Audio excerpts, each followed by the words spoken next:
ตำลาเงินดกซื้อใดค่ายม่านซื้อง่ายค่ายง่ายค่ายคล่องเงินทองไหลมาเทมา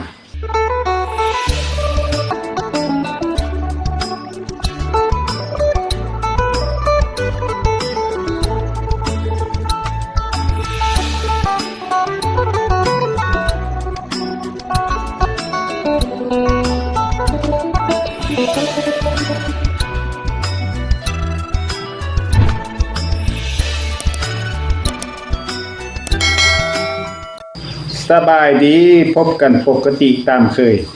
กับช่องพ่อคำเพียรชาแนลช่องนี้รวมสาระความบันเทิงแต่งเองห้องเองไปตามสภาพการบ้านเมืองตามสถานการณ์ความเป็นจริงที่เกิดขึ้นอยู่ในสังคมฝากเป็นกำลังใจกดไลค์กด Subscribe เพื่อติดตามและกดกระดิ่งแจ้งเตือนเพื่อบ่ให้พลาดโอกาสรับฟังเพลงที่แต่งออกมาใหม่มื้อนี้บ่ทันได้ร้องเพลงจะมานำเสนอตำราเงินดกเพื่อสร้างเป็นเงินค่อนท่งค่อนไทยหาซื้อใดค่ายม่านอันนี้มันเป็นตำราเฉพาะอยู่ในกลุ่มคนผู้ใดใส่เงินตระกูลใดก็สิได้สร้างเงินค่อนท่งตระกูลนั้นคือพวกเขาอยู่ในประเทศลาวพวกเขาก็สิได้สร้างเป็นเงินค่อนท่งเงินกีบที่พวกเขาใช้อยู่ในปัจจุบันนี้แม่นเพิ่นได้แบ่งออกเป็น2ระยะคือระยะที่1ปี1968 5ปี1979แม่นระยะนั้นเป็นระยะที่เหตุการณ์ปฏิวัติศาสตร์ประชาธิปไตยรัฐบาลได้ผลิตเงินกีบออกมานำใช้ซึ่งเพิ่นเอิ้นว่าเงินปลดปล่อยเขียนซะบ่เงินว่าประเทศลาวเงินปลดปล่อยเบอร์ที่1แม่นเบอร์1กีบเบอร์ที่2แม่นเบอร์10กีบเบอร์ที่3แม่นเบอร์20กีบเบอร์ที่4แม่นเบอร์50กีบเบอร์ที่5แม่นเบอร์100กีบ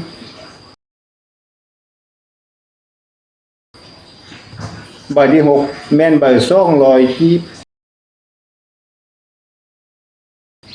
เบอร์ที่7แม่นเบอร์500กีบทางหน้าทางหลังมันก็สิมีรูปแตกต่างกันไปอิงเสื้อความหมายภายหลังประเทศชาติพวกเราได้ปลดปล่อยได้ทั่วประเทศสมบูรณ์แล้วรัฐบาลก็ได้ผลิตเงินกีบออกมาใหม่เปลี่ยนจากเงินปลดปล่อยมาเป็นเงิน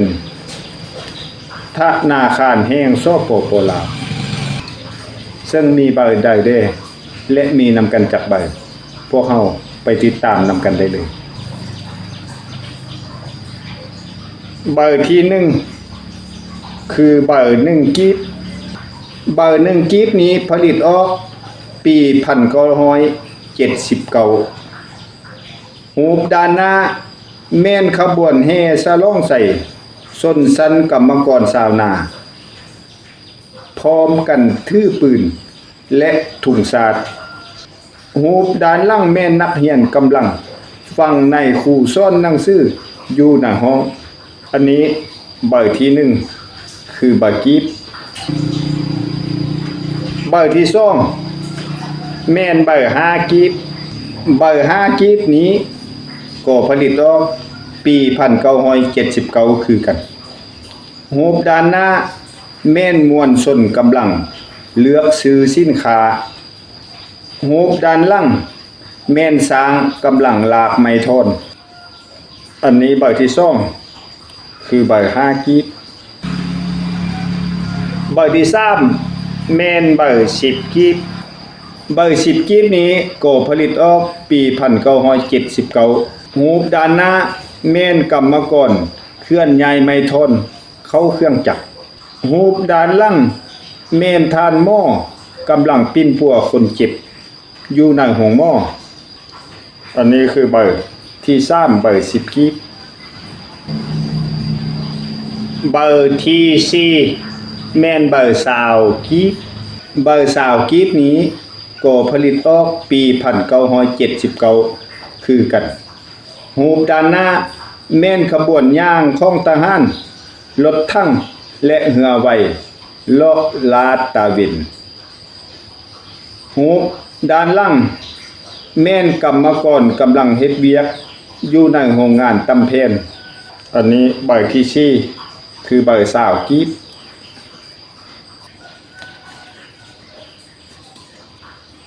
เบอร์ที่5คือเบอร์50กีบเบอร์50กีบนี้ก็ผลิตออกปี1979คือกันรูปด้านหน้าแม่นสาวนากำลังเฮ็ดนาอยู่ทุ่งนารูปด้านหลังแม่นเคลื่อนไฟฟ้านำงึมอันนี้แม่นเบอร์ที่5เบอร์50กีบเบอร์ที่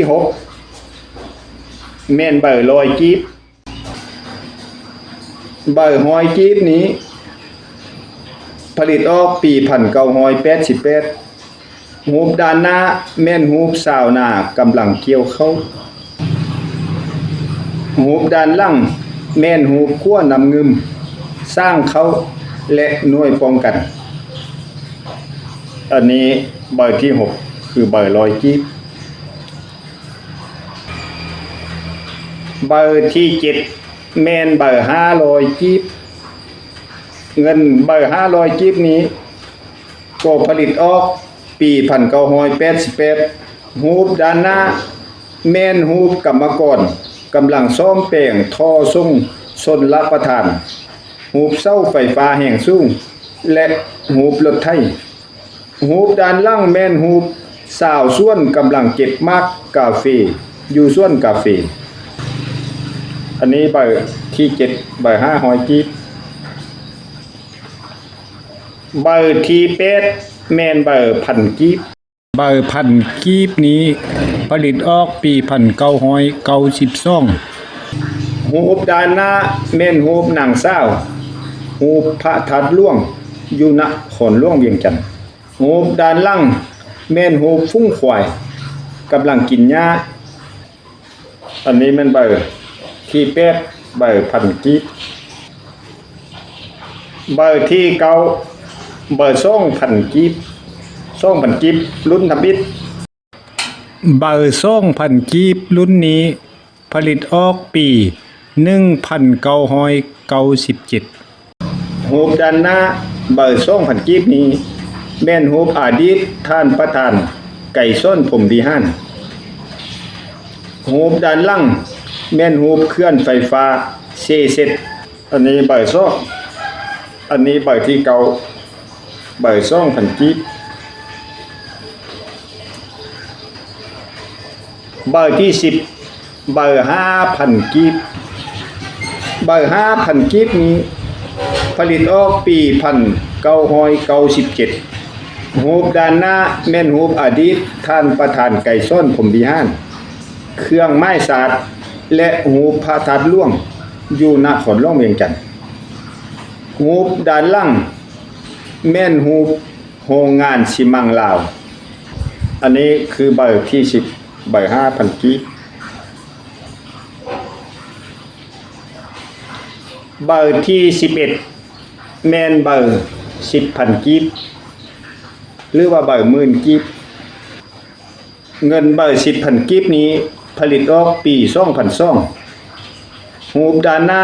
แม่นรูปอดีตท่านประธานไก่ส้นผมวิหาร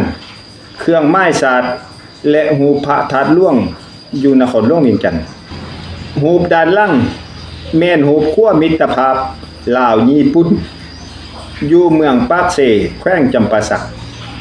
อันนี้เบอร์ที่11เบอร์10,000กีบเบอร์ที่12เบอร์20,000กีบ เบอร์20,000กีบนี้ก็ผลิตออกปี2002คือกันด้านหน้าแม่นฮูปอดีตทานประธานไก่ส้นผมวิหารเครื่องไม้สาดและฮูปวัดเชียงทองอยู่แขวงหลวงพระบางด้านล่างแม่นฮูปเคลื่อนไฟฟ้านำเทิน2อันนี้เบอร์ที่12แม่นเบอร์20,000กีบหรือว่าเบอร์20,000กีบเบอร์ที่13แม่นเบอร์50,000กีบหรือว่าเบอร์50,000เบอร์50,000กีบนี้ก็ผลิตออกปี2004ด้านหน้าแม่นฮูปอดีตท่านประธานไก่ส้นผมวิหารเครื่องไม้สาดและฮูปพระธาตุหลวงอยู่นครหลวงเวียงจันทน์ด้านล่างแม่นฮูปสำนักงานประธานประเทศอันนี้แม่นเบอร์ที่13เบอร์50,000กีบหรือว่าเบอร์50,000เบอร์ที่14เบอร์สุดท้ายแม่นเบอร์เส้นกีบเบอร์เส้นกีบนี้ผลิตออกปี2011ด้านหน้าแม่นฮูปอดีตท่านประธานไก่ส้นผมวิหารเครื่องไม้สาดและฮูปพระธาตุหลวงอยู่นครหลวงเวียงจันทน์ด้านล่างแม่นฮูปห่อพิตะพันธ์ท่านไก่ส้นผมวิหารอันนี้แม่นเบอร์เส้นเบอร์ที่14ของเงินกีบก็คือเบอร์สุดท้ายนอกจากเงินที่9มาแล้วรัฐบาลลาวก็ได้ผลิตและปรับปรุงเป็นเงินใหม่เพื่อให้ช่วยงามกว่าเก่ามีเบอร์20,000เบอร์10,000เบอร์20,000เบอร์50,000และเบอร์เศษกีบอันนี้แม่นเพิ่นเป็นเงินที่ได้ปรับปรุงใหม่เบอร์ก็ถือว่าใหญ่กว่าเก่า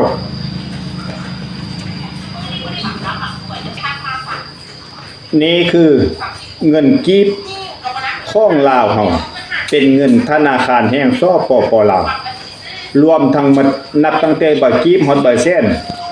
มี14เบอร์ตกเป็นมูลค่าทั้งหมด188,686กีบอันนี้แม่นพวกเฮาทอนมาเป็นค้อนเงินเอามาเข้าเป็นสารบัญของเงิน